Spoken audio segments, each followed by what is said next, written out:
O kasi sumagot na po sa wakas. Sumagot na sa wakas si Aling Claire at excited ang lahat na reaksyonan natin yung kanyang kasagutan na gigil, galit na galit, gustong manakit. Pero marami pa akong mga nakikita rito nanonood na hindi pa nakakapag-like, hindi nanonood na hindi pa nakasubscribe. Make sure na habang nanonood kayo or bago kayo mag-comment, mag-like na kayo sa video na to. Mag-subscribe na din kayo sa video na to. At sa channel na to, syempre, para maging updated kayo sa mga kaganapan sa bayang Pilipinas. Para makarinig kayo ng mga walang kakwenta-kwentang balita at mga komentaryo. At para may silbi kayo sa bayan. Syempre i-like nyo na rin, i-share nyo na rin para kumalat ang kulto natin. At marami pa po tayong ma-convert sa ating namanood sa ating palatuntunan dahil itong palatuntunan na to ay masaya dito. Puros kalokohan lang ang mga nangyayari dito. Kung ayaw nyo ng stressful na content, ayaw nyo na masyadong seryoso, yung mga content na masyadong galit, dito sa atin walang galit. Good vibes lang, happy lang. Sabay-sabay nating iraos ang araw na ito. Lalong-lalo na yung mga kababayan natin na ginagawa tayong podcast. Yung iba, mga naka-YouTube Premium yan. Nakasaksak lang sa tenga yung mga headset nila. Wireless na ngayon yung mga headset, di ba? Nakasalpak lang yan habang nagtatrabaho. Isang oras tayo magkukwentuhan. At least na iraos natin yung isang oras na, di ba, na bored tayo sa ating buhay. Kaya kung meron kayong mga kamag-anak, mga kaibigan na gustong ma-entertain, sabihin nyo, mag-follow kayo kay Boss D. Dahil kay Boss D, puro good vibes lang. Bawal ang bad vibes, bawal ang galit, bawal ang mainit ang ulo. Ako lang ang mainit ang ulo, bawal ang mga malalambot ang puso. Lahat na nanonood dito matatapang at may mga saltik. Kaya, ayan, kita mo naman. Maraming salamat sa mga nagbibigay ng kanilang napakagagandang mga comment, ha. Binabasa ko lahat yan, hina-heart ko lahat yan. So, maraming salamat sa inyong mga comment. Kung kayo'y natutuwa dito sa channel na ito, maraming salamat. Doon naman sa mga hindi natutuwa, mas mabuti na rin. Dahil ang pakay po natin dito sa channel, mapasaya natin yung mga subscribers natin na mahal tayo. Tas pangalawang pakay natin dito sa channel natin, maurat natin yung mga gunggong sa Pilipinas. Para, di ba, atakihin sila sa puso. Malay mo, mamatay sila lahat mamaya. Di ba? Di mabuti, mabawas-bawasan ng mga pabigat sa bansa.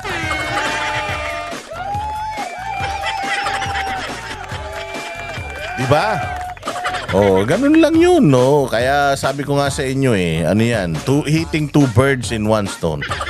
Pero mas marami akong nakikitang positive comments kaysa sa negative comments. Napakaganda talaga ng feedback ng ating mga kababayan at natutuwa rin naman ako na natutuwa kayo sa mga kalokohan natin.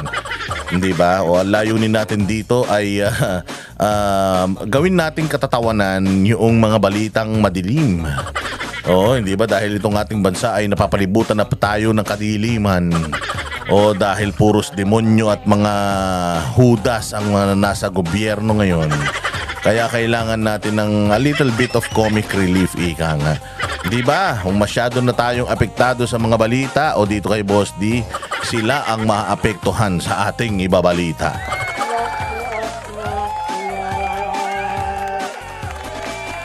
At simulan na natin, syempre. Simulan na natin ang bakbakan. Simulan na natin ang bakbakan dahil kanina napakaganda ng aming show ng Balateros at kasama namin si Kati Binag. Tinanong ko nga kay Kati Binag Sabi ko, hey Kati Binag, ano ba itong kasing USB mo? May USB ka ba talaga? Meron daw talaga siyang USB. Sabi ko, hindi mo ba ilalabas yan? Sabi niya, bakit ko ilalabas? Mas marunong ka pa kayo sa akin, akin yun. Oo nga naman, kanya nga naman yun. Bakit natin siya pinipilit ilabas? Tsaka ano ba naman, bakit pa ba naman natin pipilitin na ilabas niya yung hinayupak na USB na yan? Dahil katulad ng lagi kong sinasabi, kami mga banateros, never kaming nadala sa ganyang istoryahe. Yung mga video, mga video sa USB, mga ganito, ganyan. Hindi na natin kailangan yan kasi lahat tayo noong 2021, actually 2021 yun nung sinabi ni Pangulong Duterte na itong mga kumag na ito, huwag niyong iboboto dahil mga sabog ito, mga bangag ito, naniwala tayo kahit na wala tayong pinangahawakang ebidensya. Alam niyo kung bakit? Kasi nagtitiwala tayo kay Pangulong Duterte. Tiwalang-tiwala tayo kay Pangulong Duterte. Alam natin hindi tayo ini-scam niyan. Alam natin hindi tayo niloloko niyan. Pag yan nagsalita, talagang totoo yan. Ayun, ano nangyari? Hindi ba? Hindi tayo, kayo pala. Hindi kayo lahat nakinig. Kasi nakinig kami sa kanya. Ganito kasi yan. Bago ang kampanyahan, nagpipilian pa lang kung sino ang mga tatakbo. Tumunog na yung mga pangalan. At nakausap na natin ng Pangulo ng mga panahon na yan. At atin nang narinig mula mismo sa bibig niya yung mga istoryang matagal na yang lumalapit sa akin.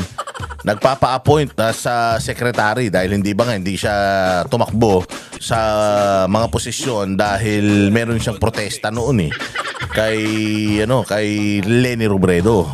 So kapag kasi ikaw may protesta ka tapos tumakbo ka sa posisyon, let's say for example meron kang protesta na sa kalaban mo tapos tumakbo kang senador. Ayan, wala na yung protesta mo, wala na yun, forfeited na yun. Kapag tumakbo ka sa posisyon. Kaya nga ang ginawa niya, talagang hindi siya tumakbo sa posisyon. Ginapang nila yon. 6 na taon ginagapang nila yon to stay relevant, to keep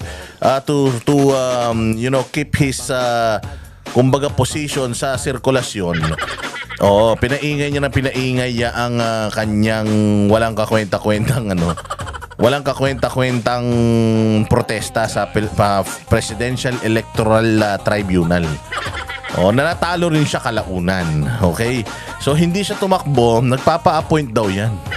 Nagpapa-appoint sa DA, kung ano-ano pa. Pero sinabi na kagad ni Pangulo, black na kagad yan, hindi yan.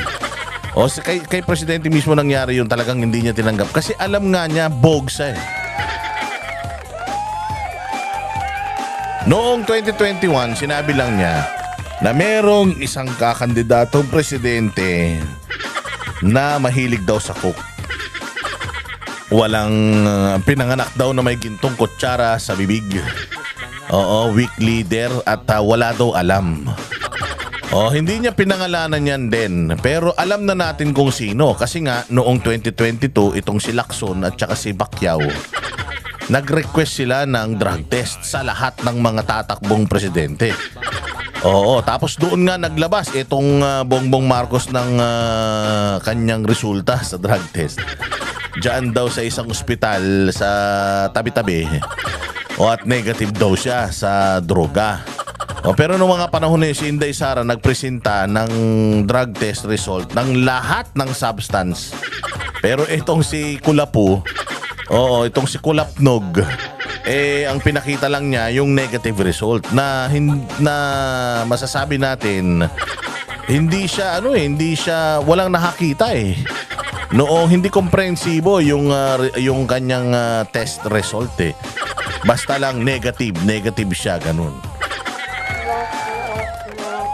Tapos naniwala na kayo agad, naniwala na kayo lahat, agad-agad. Anong nangyari? Hindi ba nung binigyan siya ni Pangulong Duterte ng 2 taon, sabi ni Pangulong Duterte, sige bigyan natin 2 taon, nanalo sabi nga nila, kung yan ang nanalo, pinili yan ng pagkakataon na manalo, pabayaan niyo siya na magsilbi. Ayun na nga, nagsilbi. After 2 years, Diyos ko, walang nangyari. After 2 years, walang nangyari. Doon sa pangalawang taon, Diyos ko po, binanatan yung si Vice President Inday Sara Duterte. Kaya pumalag na si Pangulong Duterte. Tangin na itong mga adik na to, pinagtitripan tong anak ko O hindi ba? Hindi ka naman papayag. Siyempre, pucha yan. Alam mo, bangag eh. So alam mo pag bangag, madalas nagtitrip. O kita mo naman, kakampi nila si Inday Sara, pinagtripan nila. Saan ka makakita, hindi ba? Pera mo, binigay mo sa kanya para gastusin niya, tapos nung ginastos niya, putang ina, patibong pala yun. Mantakay mo, yun ang ginagamit ngayon para mapatalsik siya sa pwesto, at the same time, hindi na siya makatakbo sa 2028. Ganyang kademonyong mga hayop na yan. So, maisog January last year, unang maisog. Nagsalita si Pangulong Duterte, pinangalanan ni Pangulong Duterte at nakipagpali. Talagang inano ni Pangulong Duterte, pinangalanan niya na, sinabi niya kung saan bumabatak. Sinabi niya kung sino-sino yung mga kasama na bumabatak. Mabigat na mabigat yun. Pinick up ng media. Pinick up konti ng media, tapos tinanong ng media itong presidente. Sabi, Sir, addict daw kayo. Do you categorically deny that you are using drugs? Tumawa lang. Ha ha ha ha ha. It must be the fentanyl speaking, or it must be the fentanyl talking. So binalik niya kay Pangulong Duterte. Hinamo ngayon siya ni Pangulong Duterte. Gusto mo magpa-drug test tayo sa Luneta eh. Dalawa lang tayo eh, para magkaalaman tayo eh. Anong sagot niya? I will not dignify that question with an answer. Hindi niya man lang dininay, no, I'm not taking drugs. Hindi niya dininay, as in talagang sabi niya, I am not gonna entertain that. Bakit? Kasi kapag in-entertain yun at kapag dininay niyo yun, kailangan mo ng pruweba when you deny it. Anong pruweba ang kailangan mo? Drug test na komprehensibo. Wala nga eh. Ayaw nga niya magpa-drug test eh. Anong ibig sabihin nun? Kung halimbawa may lie detector test, ayaw mo magpa-lie detector test. Ano ibig sabihin nun? Kasi nga alam mo na may bagahe ka. Alam mo na mahuhuli ka. O baka yan pa ang maging katapusan ng iyong kapangyarihan. O syempre sabi ko nga sa inyo, nakakalasing ang kapangyarihan. Kaya makikita mo sila, lasing na lasing. So hindi tayo naniwala. Naniwala kami. Oo, naniwala kami. Kaya nga ibang presidente ang sinuportahan namin nun. Bagamat natalo, nakita namin na karapat dapat. O kita mo naman ngayon ang ginagawa sa Maynila, hindi ba? Na talaga namang lahat ng kaya niyang gagawin niya kahit na gipit na gipit dahil ninakaw na lahat. Walang iniwang na gamit. Diyan sa Maynila, kita mo naman, lumalaban. Talaga naman, ganyan ang political will na kailangan natin at gusto natin sa bayang Pilipinas mula sa mga pasahod natin ng mga lingkod bayan. Ang boses ng masa hindi natatakot. Katotohanan lang, di kami nalulunod. Walang bahid ng sismis, lahat ay totoo. Kahit sino ka pa, pag mali ka babanatan ka. Walang pinipili kulay, wala kaming kinikilingan. Basta para sa bayan, kami lalaban. Pagdama palakpakan, pag mali banatan. Di matitinag, di matatakot, para sa bayan tuloy ang sigaw. Sa harap ng kamera, walang halong takot. Mga baluktot, lahat kayo'y tutumba. Ang hustisya at totoo, yun lang ang mahalaga. Kahit sinong harang, di kami matitinag. Walang pinipiling kulay, wala kaming kinikilingan. Basta para sa bayan, kami lalaban.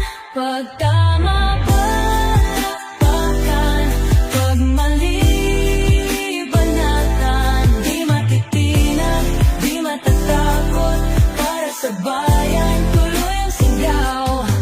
Kung nasa tama ka, ikaw ay aming kasama. Pero pag mali ka, handa ka na bang mabasag? Banateros kami, walang inuurungan.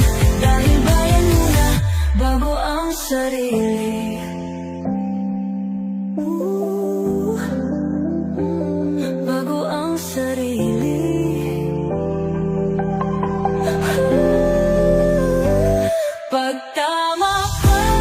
palakpakan. Pag mali, banatan, banatesang sigaw, katotohanan ang laban.